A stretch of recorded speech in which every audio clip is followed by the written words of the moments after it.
Militer Rusia memperbarui informasi operasi militer khusus di Ukraina dalam 24 jam terakhir.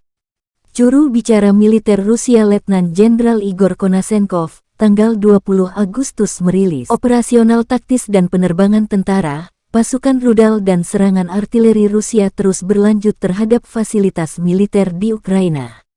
7 pos komando Angkatan Bersenjata Ukraina, termasuk Brigadi Mekanik ke-53 di dekat Vodianoye, Brigadi Infanteri Bermotor ke-58 di distrik Soledar di Republik Rakyat Donetsk, serta 187 area prajurit dan peralatan militer diserang.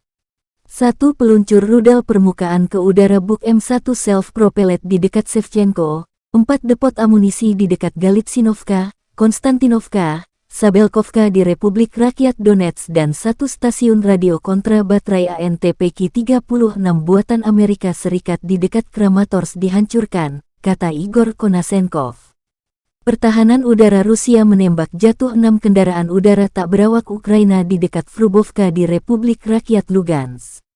Selain itu, 13 roket sistem roket multi peluncuran Olha telah ditembak jatuh di udara dekat pembangkit listrik tenaga air Kakhovskaya di wilayah Kherson dan Melitopol di wilayah Zaporozhye. Secara total, 267 pesawat Ukraina dan 148 helikopter, 1.776 kendaraan udara tak berawak, 367 sistem rudal anti pesawat, 4.354 tank dan kendaraan tempur lapis baja lainnya, 809 sistem peluncuran roket ganda, 3.320 artileri dan mortir lapangan, serta 4.969 unit khusus kendaraan militer dihancurkan selama operasi, kata Igor Konashenkov dikutip Tribun Timur.